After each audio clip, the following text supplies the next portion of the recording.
तो सबुतीन आज्ञा देवर्षि नारद कयाधु को विष्णु भक्तिर कथा को कहते आ गर्भस्थ संतान प्रहलाद मध्य आज्ञा विष्णु भक्ति को ग्रहण करी निजक एक महान विष्णु भक्त कर तो इतिमध्य आज्ञा हिरण्यकशिपु उग्र तपस्या करुछि से मंदराचल पहाड़ उपरे तो दिव्यात्मन यही समय हिरण्यकशिपु आज्ञा पहुंची जाइछन्ति सेही मंदराचल पहाड़ उपरे निज गोटे पादर गोटे गोड़र पादर थिबा बुढ़ा अंगुष्ठी उपरे आज्ञा ठिया होइछन्ति आउ गोटे पाद को आनी गोटे पादर जंघ उपरे रखिछन्ति हाथ को दुई हाथ को ऊपर को उठे देइछन्ति मुंड ऊपर को टेकी देई भगवान को ध्यान करुछन्ति तो एते उग्र तपस्या जे आज्ञा करुछन्ति हिरण्यकशिपु आज्ञा एते ए उग्र तपस्या रे आज्ञा संसार टा आज्ञा टळमळ हवा को लागिछन्ति तो उग्र तपस्या रे आज हिरण्यकशिपुंकर जटा आज्ञा शत सूर्य को धिकार करुछि ए पिंगल बन्नर जटारे आज सूर्य निष्प्रभ हो जाउछन्ति सजन हिरण्यकशिपुंकर मस्तक जो धूम्रयुक्त अग्नि स्फुलिंग होछि ता आज्ञा स्वर्ग मर्त्य पाताल को प्रकंपित करुछि तो सजन हिरण्यकशिपुंकर उग्र तपस्या रे समस्त हृद नदी सागर आज्ञा उत्फुल्लित हो जाउछन्ति उछुली जाउछन्ति तो पृथ्वी समेत गिरी वन पहाड़ पर्वत आज्ञा सबु किछि स्थानांतरित हो जाउछन्ति आकाशर ग्रह नक्षत्र गड़ाक आज्ञा स्थानच्युत हो एणे तेणे दिग विदिग बुली आज्ञा चली जाउछन्ति तो आज्ञा सेतिकी नुहे देवता माने मध्य सेमानंको तांकर तपस्या रे तांकर तपस्या बल रे देवता माने आज्ञा निज आसन रे रही पारु नाहांती सेमानंकर आसन प्रकंपित होछि आ सेमाने निज आसन छाड़ी एणे पलायन करुछन्ति तो समस्त देवता माने जे आसी आज्ञा ब्रह्मांक निकट रे गुहारी करुछन्ति हे ब्रह्मदेव यदि हिरण्यकशिपुर तपस्या को बंद कर दिया न जाए ताहले आउ ए संसार रही नाही ए संसार रे सब किछि उलट पालट हेइ जिवो महाज ए संसार रे सब किछि उलट पालट हेइ जिवो तेणु आपण जानतु हिरण्यकशिपु को बरते तार तपस्या को समाप्त करंतु तो दिव्यात्मन आज ब्रह्मा जी आसी हिरण्यकशिपुंक निकट को आसी ब्रह्मा जी देखुछन्ति हिरण्यकशिपुंकर शरीर को आज्ञा इटा भ्रष्ट हो जाइछि तो जेते बेले हिरण्यकशिपुर से कीटद्रष्ट शरीर उपरे ब्रह्मा जी निज कमंडलरु पुण्य पवित्र जल टिके काढी सिंचन करि दैछन्ति से हिरण्यकशिपुर कीटद्रष्ट शरीर उपरे आज्ञा उभा होइछन्ति से कीटद्रष्ट शरीर भितर हिरण्यकशिपु तो एही समय पड़ी जाइछन्ति हिरण्यकशिपु ब्रह्मा जी कर पाद तले आउ ब्रह्मा जी उठी कहउछन्ति हे हिरण्यकशिपु तुमर को बर मागिबार अछि मते माग तो दिव्यात्मा ने एही समय आज हिरण्यकशिपु कहउछि ब्रह्मांड अंतरे बाहरी गोविंद रजनी अबारी बसारी गोविंद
अंतरे बाहरे रजनी अबा दिवसरे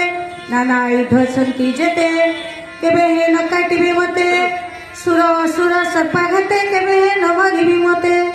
तो मु ब्रह्मांड भितरे मरिबी नाही बाहरे मरिबी नाही दिनरे मरिबी नाही रातिरे मरिबी नाही कौनसी अस्त्र मते काटी परिबो नाही तो मो भली वीर ए संसार रे केही हे परिबे नाही तो मु सर्पाघात रे मरिबी नाही कौनसी सुर देवता कौनसी असुर मध्य मते मारी परिबे नाही मु सर्पाघात रे मरिबी नाही मु त्रिभुवन रे राजा हेबी ए स्वर्ग लोक मर्त्य लोक पाताल लोक ए समस्त को मो पादरे खटेबी ए त्रिभुवन राजा है समस्ते मते पूजा करिवे एही वर मते दियंतु ब्रह्माजी मते एही वर दियंतु तो दिव्यात्मन जेते बेले हिरण्यकशिपु एही भली वर मागिछंती तो दिव्यात्मन आजी ब्रह्माजी अस्तु बोली कहि दैछंती बोली कृष्णचंद्र भगवान की दिव्यात्मन आजी फेरी आसिछंती हिरण्यकशिपु निज घर को तो आजी देखुछंती प्रहलाद को अत्यंत प्रहलाद को देखी अत्यंत खुशी हो जाइछंती हिरण्यकशिपु तो प्रहलाद आज्ञा सेत बेलू पाठ पढ़ा हो गलानी 3-4 वर्षर बालक तेणु हिरण्यकशिपु चिंता करिछंती तो प्रहलाद को मो गुरुगृह को पठे देवी आ से शिक्षा समाप्त करी पुणी मो निकट को फेरी आसब तेज आत्मने यही कथा चिंता करी ठीक उपयुक्त बेलकाल देखी निजर असुर गुरु शुक्राचार्यर पुओ षण्ढ और मर्तक निकट को आज्ञा विद्या शिक्षा करने प्रहलाद को पठे आज्ञा हिरण्यकशिपु तद्व्यात्मन आज प्रहलाद आज्ञा जाइछंती से षण्ढ और अमर्तक निकट को तो यही समय आज्ञा प्रहलाद किंतु तो निजे आज्ञा जी गर्भस्थ थिबा बेले तो विष्णु भक्ति रे ओतप्रोत भाव रे जड़ित होइतिले जे गर्भस्थ थिबा बेले समस्त भगवान कर समस्त विद्या का शिक्षा करी जाइतिले ताकू सेई गुरुगृह रे कोण बा षण्ढ और मर्त शिखी पारि थाते तथापि आज्ञा प्रहलाद थिले गोटे महान चरित्र नायक प्रहलाद केबे हेले तंक जीवन में गुरु को सम्मान करि नथिले आज्ञा तो प्रहलाद गुरु को उपयुक्त सम्मान मध्य प्रदर्शन करथिले जहाँ आज सांप्रतिक समाज रे आज्ञा दिखाती नहीं गुरु जे अटंती परम कारण जीवनी स्थारण पथ गुरु बिनो नारा रोहे भाबु पार कहे पामर चिंता कहे पामर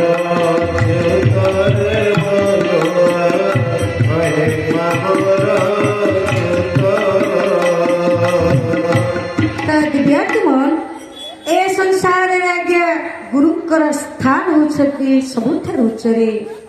गुरु ब्रह्मा गुरु विष्णु गुरु देव महेश्वर गुरु आज्ञा गाधर होती ब्रह्मा विष्णु महेश्वर गुरु को नमाणि बनार गोविंद गुरु ही साक्षात ईश्वर गोविंद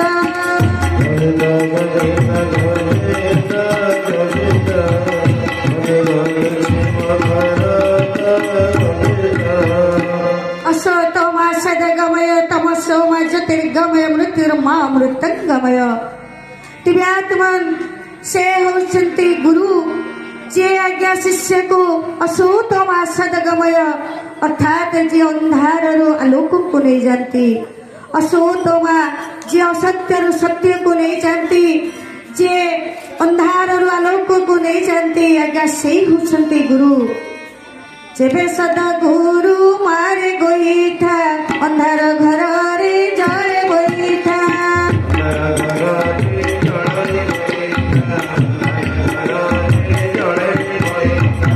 तद्व्यात्मन आजी प्रहलाद आज्ञा गुरु घरे षण्ढ श्रद्धा अमर्तन को उपयुक्त सम्मान दौरान तो यही समय आज्ञा निजर सहपाठी मानक मध्य से विष्णु भक्ति ओतप्रोत भाव में जड़ित करुछंती सहपाठी मानक आज्ञा विनम्रतार गुण शिखाउछंती आज प्रहलाद एवं आज्ञा से सहपाठी मानक शिक्षा दौरान बालके मोर बोलकर गोविंद बेलमु गोविंद सुमार गोविंद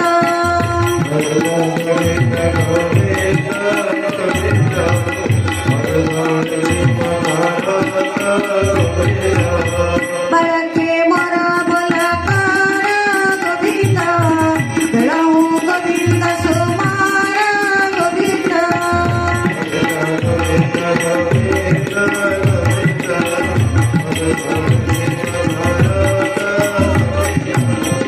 आत्मार सखा पद्मनाभ गोविंद अले भजने किबालाभ गोविंद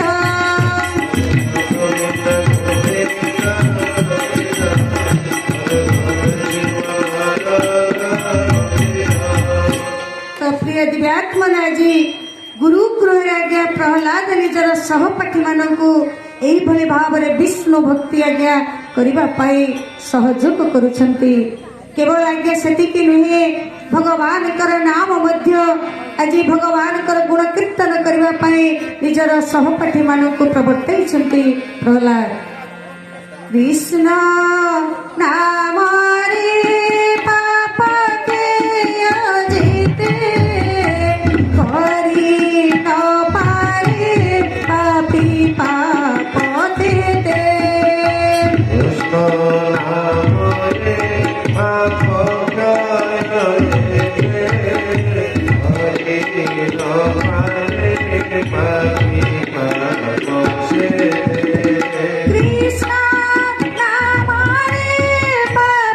के अजिते करी न पारे पापी पाप देते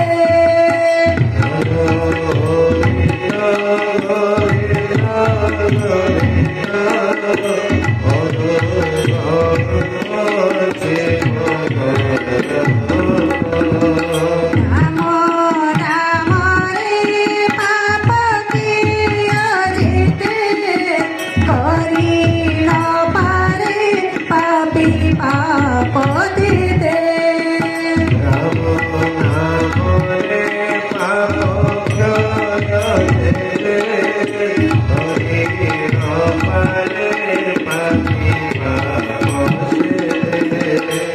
श्री गुरु गृहराज प्रहलाद निजर सहपाठी मानक कहते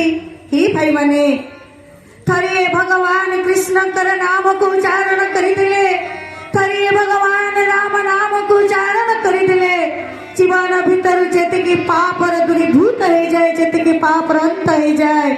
चले पापिता सारा जीवन पाप करी करी चलिले मध्य सेतिकी पाप करी पारे नहीं बोले कृष्णचंद्र भगवान की दिव्यात्मन तो केवल आज्ञा एतिकी नुहे धर्म विषय रे मध्य आहुरी प्रहलाद निजर सहपाठी मानक कहते आहार निद्रा भय मैथुन च सामान्य में पशुभी नराणां धर्म हितेशा अधिक विशेषा धर्मेण हीन पशु भी समान तो आहार निद्रा भय मैथुन आगे चारिटा काम पशु करे मनुष्य भी करे किंतु आउ गोटे कार्य अच्छी आगे धर्म कार्य जो धर्म कार्य केवल मनुष्य ही करि पारे केबे हेले पशु करे नाही आउ जो मनुष्य आगे मनुष्य जन्म पाई धर्म कार्य न करे आगे से पशु सहित समान बोले कृष्णचंद्र भगवान की आत्मना जी प्रहलाद सारा संसार को शिक्षा दौरान ए जेते सबु ए मनुष्य रोजगार करिछि आज्ञा मला बेले रोजगार ता संगे जीवनी जेते सब तारे समस्त रोजगार आगे मर्त्य रही जगार ही रही जीव जेते सब से गाई गोगस्थ पशु पक्षी सब आज्ञा पालन करिछि मला बेले आज्ञा ता संगे केही जीवेनी समस्त से गोठरे रही जीवे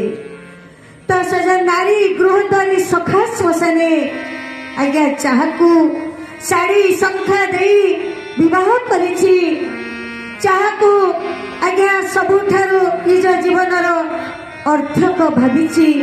ଯାହାକୁ ନିଜର ଅର୍ଦ୍ଧାଙ୍ଗିନୀ କରିଛି, ଯାହାକୁ ଭଲରେ ରଖିବା ପାଇଁ ଦିନ ରାତିକୁ ଏକାକାର କରି ସମସ୍ତ କଷ୍ଟ ସ୍ୱୀକାର କରି ଯାହାକୁ ସେ ସୁଖରେ ରଖିଛି, ସେଇ ଧର୍ମପତ୍ନୀଟା ଆଜ୍ଞା ଯେତେବେଳେ ସେ ମରିଯିବ, ସେଇ ଧର୍ମପତ୍ନୀଟା ଆଜ୍ଞା କାନ୍ଦି କାନ୍ଦି ତାର ସେଇ ଦୁଆର ମୁହଁ ଏରୁଣ୍ଡି ବନ୍ଧ ପର୍ଯ୍ୟନ୍ତ ଯିବ, ଆଉ ସେଇ ଏରୁଣ୍ଡି ବନ୍ଧରୁ ପୁଣି ସେ ଫେରି ଆସିବ ସଜନ। ଆଉ ତାର ଆତ୍ମୀୟ ସଦର ସଖା ପରିଜନ ମାନେ ସେଇ ମୃତ ଶରୀର ସହିତ ଆଜ୍ଞା ଶ୍ମଶାନ ପର୍ଯ୍ୟନ୍ତ ଯିବେ। ଶ୍ମଶାନ ଠାରୁ ଆଜ୍ଞା ଶବ ସଂସ୍କାର କରିସାରିବା ପରେ ସମସ୍ତେ ଫେରି ଆସିବେ ସଜନ। କିନ୍ତୁ ତା ସହିତ ଯିବ କିଏ? ନା ଧର୍ମାନିକ ଗଛ ଜୀବ ଏକା। ଯେତେବେଳେ ଆଜ୍ଞା ତାର ପଞ୍ଚଭୂତମ ଶରୀର ଦେହରୁ ଆତ୍ମାଟା ଚାଲିଯିବ, ଆଜ୍ଞା ସେ ଆତ୍ମାଟା ପରଲୋକକୁ ଚାଲିଯିବ। ହେଲେ କିଏ ଜୀବ ସାଥିରେ ଆଜ୍ଞା କଣ ଯିବ? ନା ଧର୍ମାନିକ ଗଛ ଯିବ ଏକା। କେବଳ ଆଜ୍ଞା ଧର୍ମ ଯେତିକି ସେ ତା ଜୀବନରେ ରୋଜଗାର କରିଥବ, ଯେତିକି ଆଜ୍ଞା ଧର୍ମ ସେ ତା ଜୀବନରେ ଲାଭ କରିଥବ, କେବଳ ସେଇ ଧର୍ମ ସହିତ ଯେତିକି ତା ଧର୍ମ ତା ସହିତ ଯିବ ବୋଲି ଶ୍ୟାମର ରାମଚନ୍ଦ୍ର କି ତ ଆଜ୍ଞା ଏହିଭଳି ଶିକ୍ଷା ଦେଇଛି। ଗୁରୁକୁଳରେ ରହି ଆଜ୍ଞା ପ୍ରହ୍ଲାଦ ତାପରେ ଶିକ୍ଷାର ପରିସମାପ୍ତି ପରେ ପ୍ରହ୍ଲାଦ ଫେରି ଆସିଛନ୍ତି ନିଜ ଗୃହକୁ। ତ ଏମିତି ଆଜ୍ଞା ଦିନକର ଘଟଣା। ପ୍ରହ୍ଲାଦଙ୍କୁ କୋଳରେ ବସେଇଛନ୍ତି ହିରଣ୍ୟକଶିପୁ। ପଚାରୁଛନ୍ତି ପ୍ରହ୍ଲାଦ, ଆରେ ତୁମେ ତ ଗୁରୁଗୃହକୁ ଯାଇଥିଲ, ଗୁରୁଗୃହରେ ସବୁ କଣ ଶିଖିଲ? ତ ସଜନ ଏଇ ସମୟରେ ଆଜ୍ଞା ପ୍ରହ୍ଲାଦ କହୁଛି, ପିତାଶ୍ରୀ ଯୋଉ ବିଦ୍ୟାକୁ ଶିକ୍ଷା କଲେ ଏ ଭବାନବରୁ ମଣିଷ ପାର ହେଇଯାଏ, ଯୋଉ ବିଦ୍ୟାକୁ ଶିକ୍ଷା କଲେ ଏ ଅନ୍ଧକୂପ ରୂପୀ ମହାସାଗର ରୂପକ ସଂସାରର ମଣିଷ ପାର ହୋଇଯାଏ, ମୁଁ ସେଇ ବିଦ୍ୟା ଲାଭ କରିଛି। ମୁଁ ସେଇ ନାରାୟଣ ବିଦ୍ୟାକୁ ଲାଭ କରିଛି ବୋଲି ନାରାୟଣ ଭଗବାନ କି ଦିବ୍ୟାତ୍ମନ ଯେତେବେଳେ ନିଜ ପୁତ୍ର ପ୍ରହ୍ଲାଦର ପାଟିରୁ ନାରାୟଣ ଶବ୍ଦଟା ଶୁଣି ଦେଇଛି, ହିରଣ୍ୟକଶ୍ୟପ ଆଜ୍ଞା କ୍ରୋଧରେ ଜର୍ଜରିତ ହେଇଯାଉଛି। ଆଜ୍ଞା କହୁଛି, ରେ ପ୍ରହ୍ଲାଦ, ଆରେ ତୁ ମରିନୁ, ଆଜି ପର୍ଯ୍ୟନ୍ତ ବଞ୍ଚିଛୁ ପ୍ରହ୍ଲାଦ, ତୁ ମରିନାହୁ। ଆରେ ତୋ ଦାଦାର ଯିଏ ବୈରୀ, ତୋ ଦାଦାର ଯିଏ ମୃତ୍ୟୁର କାରଣ, ସେଇ ବୈରୀ ନାରାୟଣର କଥାକୁ ତୁମ ସମ୍ମୁଖରେ ଉଚ୍ଚାରଣ କରୁଛୁ। ହେ ପାତ୍ର ମନ୍ତ୍ରୀ ମାନେ, ହେ ସୈନ୍ୟ ସାମନ୍ତ ମାନେ, କିଏ ଅଛ? ଥାଇ ଆସ, ଏ ନିର୍ବୋଧ ସନ୍ତାନଟାକୁ ମୋର ନେଇ ମାରିଦିଅ, ମାରିଦିଅ। ତ ଦିବ୍ୟାତ୍ମନ ଆଜ୍ଞା ଏ ସଂସାର କହେ, ଯଦି ଆଜ୍ଞା କୌଣସି ବାହାର ଲୋକ ଆପଣ ମାନଙ୍କର ଆଜ୍ଞା କିଛି ଉପକାର କରି, ଔଷଧ ଭଳି ସେ ଆପଣ ମାନଙ୍କର ଉପକାର କରି ଆପଣଙ୍କର କିଛି ଭଲ କାମ କଲା, ତାହେଲେ ଆଜ୍ଞା ସେ ପର ହେଲେ ବି ଆପଣାର ହେଇଯାଏ। ଆଉ ଯଦି ଆପଣଙ୍କର ନିଜ ଜନ୍ମିତ ପୁତ୍ର ଆଜ୍ଞା ଆପଣଙ୍କ ବିରୁଦ୍ଧରେ ଠିଆ ହେଲା, ଆପଣଙ୍କର ଜନ୍ମିତ ପୁତ୍ରଟା ଯଦି ଆପଣଙ୍କର କୌଣସି ଏକ ରୋଗ ଭାବରେ ଆପଣଙ୍କର କୌଣସି ଏକ ଅଙ୍ଗକୁ ଆଜ୍ଞା ଆକ୍ରମଣ କଲା, ତ ତାହେଲେ ଆଜ୍ଞା ସେଇ ପୁତ୍ରକୁ ସଦାସର୍ବଦା ବର୍ଜନ କରିଦେବା ଦରକାର। କାହିଁକି ନା ଏଇ ଯୋଉ ଅଙ୍ଗକୁ ଆପଣଙ୍କର ସେଇ ରୋଗଟା ଆକ୍ରାନ୍ତ କରିଛି, ଆଜ୍ଞା ସେଇ ରୋଗ ଯେ ଅନ୍ୟ ଅଙ୍ଗ ପ୍ରତ୍ୟେକକୁ ଆକ୍ରମଣ କରି ଶେଷରେ ଆପଣଙ୍କୁ ପଙ୍ଗୁ କରିଦେବ ନାହିଁ କାହିଁକି? ତ ସଜନ ସେଇ ନ୍ୟାୟରେ ଆଜି ହିରଣ୍ୟକଶିପୁ ଆଜ୍ଞା ନିଜର ସୈନ୍ୟ ସାମନ୍ତ ମାନଙ୍କୁ ଆଜ୍ଞା ନିର୍ଦ୍ଦେଶ ଦଉଛି, ନେଇଯାଅ ଏ ପିଲାଟାକୁ କୌଣସି ହାଲତରେ ଭୋଜନ ହଉ, ଭୋଜନ ସମୟ ହଉ, ଭୋଜନ ସମୟରେ ହଉ, ଗାଧୋଇବା ସମୟରେ ହଉ କିମ୍ବା ଶୟନ ସମୟରେ ହଉ, ଯେ କୌଣସି ସମୟରେ ଏ ପିଲାଟାକୁ ମାରିଦିଅ। ଦିବ୍ୟାତ୍ମନ ତ ଆଜି ରାକ୍ଷସ ମାନେ ଆଜ୍ଞା କିଳନାଦ କରି ଆଜ୍ଞା ମାଡ଼ି ଆସୁଛନ୍ତି ପ୍ରହ୍ଲାଦଙ୍କ ଆଡକୁ। ତ ଆଜି ରାକ୍ଷସ ମାନଙ୍କର ବଡ ବଡ ନଖ, ବଡ ବଡ ଦାନ୍ତ देखी आज्ञा भयभीत हो जाउछन्ति हिरण्यकशिपु। तथापि आज्ञा तांको मनरे तिले मात्र द्विधा नहीं, एते आक्रमण करुछन्ति आज कीट दंशन कला भली। आज असुर राक्षस, आज असुर सैन्य सामंत माने, आज असुर सैन्य सामंत माने आज्ञा हिरण्य आज प्रहलाद को आज्ञा कीट दंशन करबा भली अत्याचार करि चलिछन्ति। परंतु आज्ञा प्रहलाद आज्ञा स्थिर निश्चित होइछन्ति। प्रहलाद आज्ञा केबे तार प्रतिवाद करुनाहांती। तो सजन ए परिप्रेक्षी कहीं प्रहलाद होउछन्ति आज्ञा विनम्रतार प्रतीक। प्रहलाद आज्ञा होउछन्ति नम्रतार प्रतीक। आज्ञा प्रहलाद शिक्षा देउछन्ति ए संसार को नम्रन्ति फलानि वृक्षा नम्रन्ति गुणिना जनाः भक्नति न च नम्रन्ति शुष्क काष्ठच। तो आज्ञा दिव्यात्मा ने परिप्रेक्षी गोटे छोटिया कथा कहले आपण माने सहज कथा धरि परिबे। तो दिव्यात्मा मन पड़ जाऊँ से दिन से महाभारतर कथा शांति पर्व रे महाभारतर शांति पर्व रे धर्मराज युधिष्ठिर आज्ञा कहउछन्ति पितामह भीष्म को, हे भीष्म जी, हे पितामह आज मोर सुंदर कथाटी मन पड़ुछि। थरे समस्त नद नदी मानकर स्वामी समुद्र आसी पचारुछन्ति नद नदी को, हे नदी तो जेते बेले तुम अंचल जेते बेले तुम कूल गुड़ाक आज्ञा जेते बेले तुम कूल गुड़ाक बन्या प्लावित हो जाए तो सेते बेले तो मु देखे ए विराट विराट द्रुम गुड़ाक उपड़ी जाए तुम प्रखर सुअरे भासी जाती। हेले ए छोटिया घास गुड़ाक तो कहीं केबे भासी जिबार मु देखिली। এই সময় আজ্ঞা নদী বুঝাউଛନ୍ତି মহানদী কি স্বামী ଆପଣ ଯାହା ଦେଖିଛନ୍ତି ତାହା ଠିକ ଦେଖିଛନ୍ତି। କଣ ମୁଁ ଦେଖିଛି ଠିକ ନା କାହିଁକି ଜାଣିଛନ୍ତି ସ୍ୱାମୀ? ଯେତେବେଳେ ଆମେ ନଦୀ ଗୁଡାକ ସେ ଗିରିକନ୍ଦର ପାହାଡରୁ ବହି ଆସୁ ଏ ଅଭିମାନୀ ବଡ ବଡ ବୃକ୍ଷ ଗୁଡାକ ଆମ ସମ୍ମୁଖରେ ପ୍ରତିବନ୍ଧକ ହେଇ ଠିଆ ହୁଅନ୍ତି। ଆଉ କଣ କରନ୍ତି ଜାଣିଛ? ସେମାନେ ଆମକୁ ଆଗକୁ ବହିବାକୁ ଛାଡନ୍ତି ନାହିଁ। ଆମ ବହିବାରେ ସେମାନେ ଅନ୍ତରାୟ ସୃଷ୍ଟି କରନ୍ତି। ଆଉ ଯେତେବେଳେ ଆମେ କଣ କରୁ ନା ଏ ଘାସ ଗୁଳ୍ମ ଛୋଟ ଛୋଟ ଗୁଳ୍ମ ଦୁବ ଘାସ ଉପରେ ଛୋଟ ଛୋଟ ଘାସ ଉପରେ ଆମେ ଯେତେବେଳେ ବହି ଆସୁ ଏ ଛୋଟ ଛୋଟ ଘାସ ଗୁଡାକ ସେମାନଙ୍କର ମଥା ନତ କରିଦିଅନ୍ତି। ସେ ନଈ ପଡନ୍ତି, ଆମକୁ ବାଟ ଛାଡ଼ି ଦିଅନ୍ତି। ତ ସେଥିପାଇଁ ଆମେ ଯେତେବେଳେ ଆମ ଅଞ୍ଚଳ ବନ୍ୟା ପ୍ଲାବିତ ହେଇଯାଏ, ଆମ କୂଳ ଗୁଡାକ ବନ୍ୟା ପ୍ଲାବିତ ହେଇଯାଏ, এই ଅଭିମାନୀ ଭରା ମହାନ ବୃକ୍ଷ ଗୁଡାକ ସବୁ ଉପରେ ଧ୍ୱସ୍ତ ବିଧ୍ୱସ୍ତ ହେଇ ଆମର ଏ ବନ୍ୟା ପ୍ଲାବିତ ଜଳରେ ଭାସି ଯାଆନ୍ତି। ହେଲେ ଏ गुलमर हेले छोटिया छोटिया घासर दुब घासर किछु हुए नहीं। बोले कृष्णचंद्र भगवान की दिव्यात्मन देखंतु नम्रता फल मनुष्य केते सब हासिल करे। तेणु आज प्रहलाद आज्ञा नम्र भाव रे समस्त कष्ट को समस्त दुख को सह्य करी जाउची। तो गोटिए शब्द प्रहलाद गोटिए भक्ति रे आज्ञा भगवान को डाकुची, श्री कृष्ण गोविंद हरे मुरारे, हे नाथ नारायण वासुदेव, हे नाथ नारायण वासुदेव। तो सजन तो सत चेष्टा करी मध्य आज कौन से असुर राक्षस माने आज्ञा असुर सैन्य सामंत माने प्रहलाद को मारी पारे नाहांती। दिव्यात्मने इस समय तो हिरण्यकशिपु चिंता करुछंती तो किभली भाव रे ए प्रहलाद मृत्यु हब। तो जहाकू रखिबे अनंत गोविंद करी पारे बलवंत गोविंद।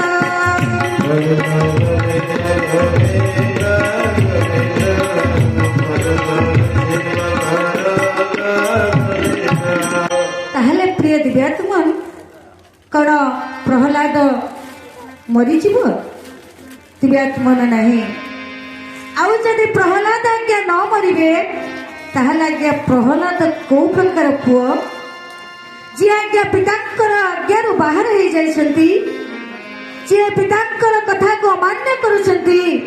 ତ ପିତାଙ୍କର ଶତ୍ରୁକୁ ଯିଏ ଆଜ୍ଞା ପୂଜା କରୁଛନ୍ତି, ସିଏ ଆପଣ ମାନଙ୍କ ଆଖିରେ ଆଜ୍ଞା କୋଉ ପ୍ରକାର ପୁଅ? ତ ସଜଦ ଯଦି ଆମେ ତର୍ଜମା କରିବା, ସମୀକ୍ଷା କରିବା, ତାହେଲେ ଆମେ ଆଜ୍ଞା ଏ ସଂସାରରେ ଆଜ୍ଞା ତିନି ପ୍ରକାର ପୁଅ ଦେଖିବା, ଯାହାକୁ ଆଜ୍ଞା ଭାଗବତ ସିଦ୍ଧାନ୍ତ ଦିଅନ୍ତି। ପିତାର ମନ ଜାଣି କରେ ଗୋବିନ୍ଦ, ତମ ପୁତ୍ର ସେବେ ମାରେ ଗୋବିନ୍ଦ।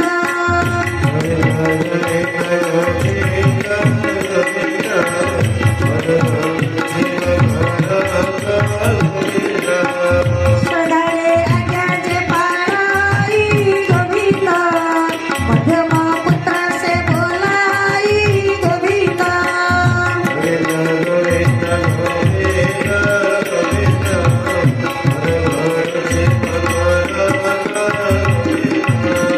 ସଦା ବିହୁନେ ଯେହୁ ପାରେ ଗୋବିନ୍ଦ,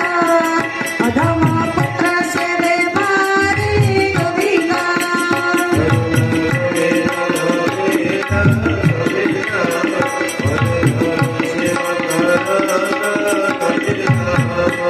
ଆତ୍ମନ ଏ ସଂସାରରେ ଆଜ୍ଞା ଆପଣ ମାନେ ତିନି ପ୍ରକାର ପୁଅକୁ ପାଇବେ। ତ କିଛି ପୁଅ ମାନେ ଅଛନ୍ତି ଆଜ୍ଞା ପିତାର ଆଜ୍ଞା ଜାଣିକରେ ଉତ୍ତମ ପୁତ୍ର ସେ ବ୍ୟବହାରେ। ତ ଭାଗବତ ଆଜ୍ଞା ସିଦ୍ଧାନ୍ତ ଦିଅନ୍ତି ଆଜ୍ଞା ବାପା ନ କହୁଣୁ ବାପାଙ୍କର ମନ ଜାଣି ଯୋଉ ପୁଅ ଆଜ୍ଞା ବାପାଙ୍କର କାମକୁ କରିଦିଏ, ସେ ହଉଛି ଏ ସଂସାରରେ ଉତ୍ତମ ପୁତ୍ର ଆଜ୍ଞା। ଆଉ ଯୋଉ ପୁତ୍ର ବାପା କହିବା ପରେ ସେ କାମ କରେ ଆଜ୍ଞା, ସେ ପୁତ୍ରକୁ ଏ ସଂସାରରେ କୁହାଯାଏ ମଧ୍ୟମ ପୁତ୍ର। ଆଉ ଆଜ୍ଞା ଶ୍ରଦ୍ଧା ବିହୁନେ ଯେହୁ ପାଳେ, ଅଧମ ପୁତ୍ର ସେ ବ୍ୟବହାରେ। ପିତା କହିଲା ପରେ ମଧ୍ୟ ଆଜ୍ଞା ସିଏ ପିତାଙ୍କର କଥାକୁ ପାଳନ କରେ ନାହିଁ, ଏଇ ସଂସାରରେ ଆଜ୍ଞା ସେ ହଉଛି ଅଧମ ପୁତ୍ର। ତାହେଲେ ଏବେ ମନରେ ବଡ ସୁନ୍ଦର ପ୍ରଶ୍ନ ବାଚି, ତ କାହା ତାହେଲେ ଏଇ ଯୋଉ ତିନିଟା ପୁତ୍ର କଥା ଆଜ୍ଞା ଆମେ ମାନେ ଶ୍ରବଣ କଲେ, ଉତ୍ତମ ପୁତ୍ର, ମଧ୍ୟମ ପୁତ୍ର, ଅଧମ ପୁତ୍ର, ତାହେଲେ ଆଜ୍ଞା ପ୍ରହ୍ଲାଦ ତ ଆଜ୍ଞା କୋଉ ପୁତ୍ରରେ ଯାଆନ୍ତି? ସଜ ଉତ୍ତମ ପୁତ୍ର ପରେ ଆଜ୍ଞା ଆଉ ଗୋଟିଏ ପୁତ୍ର ଅଛି, ଯାହାର ଯିଏ ହଉଛନ୍ତି ଆଜ୍ଞା ଉତ୍ତମରୁ ଅଧିକ ଅତିଉତ୍ତମ। ତ ଏଠାରେ କୁହାଯାଇପାରେ ଆଜ୍ଞା ଏଇ ପ୍ରହ୍ଲାଦ ହଉଛନ୍ତି ଅତ୍ୟୁତ୍ତମ ପୁତ୍ର। କାହିଁକି ନା ଆଜ୍ଞା ପରୋକ୍ଷ ଭାବରେ ଯିଏ ନିଜର ପିତା ହିରଣ୍ୟକଶିପୁଙ୍କୁ ସ୍ୱର୍ଗ ଧାମ ପ୍ରାପ୍ତ କରାଇଥିଲେ, ବୋଲେ ନରସିଂହ ଭଗବାନ କି ଆଜ୍ଞା ପ୍ରହ୍ଲାଦ ତ ଯେତେ ଚେଷ୍ଟା କରି ମଧ୍ୟ ରାକ୍ଷସ ମାନେ ଆଜି କ୍ଲିକା ନାଦ ଦେଇ ବଡ ବଡ ନଖରେ ବଡ ବଡ ଦାନ୍ତରେ ଆଜ୍ଞା ପ୍ରହ୍ଲାଦକୁ କୀଟ ଦଂଶନ କରିବା ଭଳି ଦଂଶନ କରୁଛନ୍ତି। ତଥାପି ପ୍ରହ୍ଲାଦ ଆଜି ନିଶ୍ଚଳ, ଟିକେ ହେଲେ ବି ସୂଚନା ତାଙ୍କ ମନରେ ନାହିଁ। କେବଳ ଏକ ସ୍ୱରରେ, ଏକ ଲୟରେ, ଏକ ଭକ୍ତିରେ ସେ ଭଗବାନ ନାରାୟଣଙ୍କୁ ହିଁ ଡାକୁଛନ୍ତି। ତ ସଜନ ଏଇ ସମୟରେ ଆଜ୍ଞା ହିରଣ୍ୟକଶ୍ୟପ ଚିନ୍ତା କରୁଛନ୍ତି ଏ ପ୍ରହ୍ଲାଦଟାକୁ କେମିତି ମାରିବେ। ତ ସଜନ ଆଜି ସୈନ୍ୟ ସାମନ୍ତ ମାନଙ୍କୁ ନିର୍ଦ୍ଦେଶ କରୁଛନ୍ତି, ଏ ସୈନ୍ୟ ସାମନ୍ତ ମାନେ ଏ ଅପଦାର୍ଥଟାକୁ ନେଇଯାଅ, ମତ ହସ୍ତିର ପାଦ ତଳେ ଫୋପାଡ଼ି ଦିଅ। ତ ସଜନ ଆଜି ସୈନ୍ୟ ସାମନ୍ତ ମାନେ ନେଇ ପ୍ରହ୍ଲାଦଙ୍କୁ ଆଜ୍ଞା ସେ ମତ ହସ୍ତିର ପାଦ ତଳେ ପକେଇ ଦେଇଛନ୍ତି, ତଥାପି ଆଜ୍ଞା ପ୍ରହ୍ଲାଦ ମରୁନି। ତାପରେ ସୈନ୍ୟ ସାମନ୍ତ ମାନେ ନେଇ ଆଜ୍ଞା ପ୍ରହ୍ଲାଦଙ୍କୁ ତେଲ କଡ଼େଇରେ ପକେଇ ଦେଇଛନ୍ତି, ତଥାପି ପ୍ରହ୍ଲାଦ ମରୁନି। ଆଜ୍ଞା ପ୍ରହ୍ଲାଦକୁ ନେଇ ଉତ୍ତଙ୍ଗ ପର୍ବତ ଶିଖରରୁ ଭୂତଳକୁ ଗଡ଼େଇ ଦେଇଛନ୍ତି, ତଥାପି ପ୍ରହ୍ଲାଦ ଆଜ୍ଞା ନିଶ୍ଚଳ ଭାବରେ ରହିଛନ୍ତି। ଆଉ ସେଇ ଏକ ସ୍ୱରରେ, ଏକ ଭକ୍ତିରେ, ଏକ ଲୟରେ କହୁଛନ୍ତି ଶ୍ରୀକୃଷ୍ଣ ଗୋବିନ୍ଦ ହରେ ମୁରାରେ, ହେ ନାଥ ନାରାୟଣ ବାସୁଦେବ। ତ ସଜନ ସେତିକି ନୁହେଁ, ପ୍ରହ୍ଲାଦଙ୍କୁ ମାରିବା ପାଇଁ आउरी केते कौन न करिछि हिरण्यकशिपु आज्ञा ज्वलंता निआं को निक्षेप करि दैछि जेते बेले ज्वलंता निआं को निक्षेप करि दैछि आज्ञा ज्वलंता निआं भी बरफ हो जाइछि प्रहलाद को पानी तो बरफ वृत अंचल को निक्षेप करि दउछि हिरण्यकशिपु रागरे जर्जरित है प्रहलाद को तथापि आज्ञा प्रहलाद मरुनांती तो जेते बेले समस्त चेष्टा निष्ठा प्रचेष्टा आज्ञा विफल हो जाइछि हिरण्यकशिपुर तो हिरण्यकशिपु आजी आज्ञा तो हिरण्यकशिपु आजी कहूछि प्रहलाद सतरे तू तो नारायण को बहुत भल पाऊना हाँ पिताश्री मो नारायण होउछन्ति सचराचर पृथ्वीर मालिक मो नारायण का निर्देश ही सूर्य चंद्र तो जात होती मो नारायण बिना निर्देश भी गछरे पत्र टे मध्य हले नहीं तो निश्चय मो नारायण ए संसार सर्वशक्तिमान मो नारायण संसार सर्वशक्तिमान तो प्रहलाद कही पारिबु तो नारायण कोठरे अछंती दिव्यात्मन एई समय आनंद रे गदगद हो जाई আজি कहूची আজি प्रहलाद कहउछंती हाँ पिताश्री मो कही पारिबि मो नारायण कोठी अछंती तो सजन आज पचारुछंती हिरण्यकशिपु कह पुत्र तो नारायण केउठरे अछंती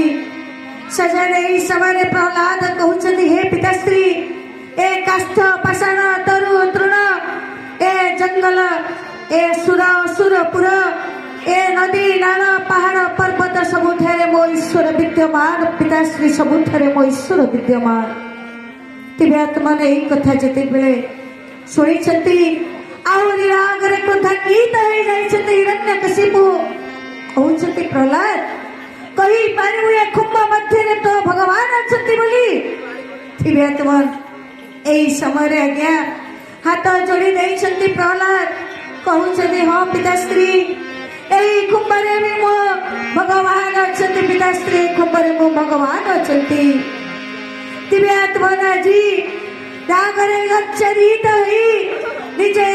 कौन करिछि ना गोटे गोईठा मारी देछि और गदारे प्रहार पकैछि सेई कुंभ मध्य को तदिव्यात्मन कुंभ दुई फाड़ हो जाइछन्ति और ए कुंभ भीतर आज्ञा नरसिंह अवतार नहीं भगवान विष्णु अवतार होइछन्ति तो विरारण संगे संगे हिरण्यकशिपु को आज्ञा जंघ ऊपर थोई देइछन्ति तो सेई समय आज्ञा दिन हेरी कि राति हेरी ठीक संध्या समय तो दिव्यात्मन संध्या समय हिरण्यकशिपु को आज्ञा निजर जाल ऊपर रखी आज्ञा नरसिंह भगवान तो हिरण्यकशिपुर छाती को विदारण कर देइछन्ति बोले नरसिंह भगवान की तो सजन आज उत्क्षिप्त हो जाइछन्ति नरसिंह अवतार स्वयं भगवान विष्णु और यही समय हिरण्यकशिपुर समस्त नाड़ी को आज्ञा भगवान हिरण्यकशिपु निज पैता भली आज्ञा निज देह रे गुड़े नहीं जाइछन्ति तो भगाऊ शांत हो पारु नाहंती तो किछि समय पर शांत हो सारिबा परे आज्ञा प्रहलाद देखुछन्ति प्रहलाद आज्ञा कांदुछन्ति तो प्रहलादंकर कांद को आज्ञा भगवान नरसिंह रूपी भगवान आज्ञा सहाय करि पारि नाहंती कहउछन्ति प्रहलाद कहीं तुम्हें कांदुछ प्रहलाद कहीं कांदुछ एई समय हाथ जोड़ी देई प्रहलाद कहउछन्ति हे प्रभु को प्रकार पुत्र मो प्रभु मो पिताश्री कर मो को प्रकार पुत्र आज मोरी पाई मो पितांकर मृत्यु हो जाइछि भगवान मो पितांकर मृत्यु हो जाइछि मो गोटे पितृ अंता ठाकुरे मो गोटे पितृ अंता दिव्यात्मन सेते बेले भगवान प्रहलादंकर करुण वार्ता को शुणी सी कौन केवे भक्तर क्रंदन को देखी पारती सजन सी परा भक्तर भगवान सी परा भक्तर ठाकुर तेणु भक्तर दुख को केवे देखी नाहंती भक्त जदि आज्ञा तक आड़कू गोटे पाद चली जाए भक्त आड़कू से परा 10 पाद आगे आसती तेणु आज प्रहलाद को केमिति एते असहाय अवस्था रे छाड़ी पारंते मो ठाकुर तेणु कहउछंती प्रहलाद कौन कले तुमर कांड बंद हो जीव प्रहलाद कुह कौन कले तुमर दुख दूरीभूत हो जीव कुह प्रहलाद कुह एई समय आज्ञा प्रहलाद हाथ जोड़ी देइछंती भगवान कर चरण तले पड़ी जाइछंती कहउछंती प्रभु जदि आपण मोर दुख को दूर करने को चाहते ताले मते एई वर प्राप्त करंतु प्रभु तो आपण जोठी जोठी पूजा पाइबे मो बापा आपणक सहित सेठी पूजा पाइबे तो जोठी जोठी आपणकर पूजा अर्चना करा जिवो सेठी भी मो पिताश्रीकर पूजा अर्चना करा जिवो चौथी भक्त आपण मानकु फल पुष्प अर्पण करुथिबो सेठी भक्त मध्य मो पिताश्री को फल पुष्प अर्पण करुथिबो तो सजन आज प्रहलाद शिक्षा देइछंती समाज को पितृ ऋण सूचक पाए तो सजन आज तथास्तु करि रहिछंती नरसिंह रूपी भगवान कहिछंती प्रहलाद तुम इच्छा निश्चित फलप्रद हबो तथास्तु करिदेले तो दिव्यात्मा जदि आपण माने तो विभिन्न धर्मानुष्ठान बुली जिबे देखिबे कोनोसी भक्त कोनोसी ठाकुर को पाखरे नाहते आज्ञा किंतु नरसिंह भगवान को देखिबे तो तांकरी पाखरे आज्ञा हिरण्यकशिपु पूजा पाउछंती तो दिव्यात्मा एहा थिला ए हिरण्यकशिपु भगवान को सहित सदा सर्वदा सॉरी ए नरसिंह रूपी भगवान का सहित हिरण्यकशिपु मध्य सदा सर्वदा पूजा पाउछंती आउ भक्त प्रहलाद ही जने उपयुक्त संतानर जने उपयुक्त भक्तर पोजिशन को ग्रहण करी आम मान को यही शिक्षा देइछंती हे सभ्य समाज सबुबले भगवान कर बशवर्ती हो भगवान को सबुबले डाक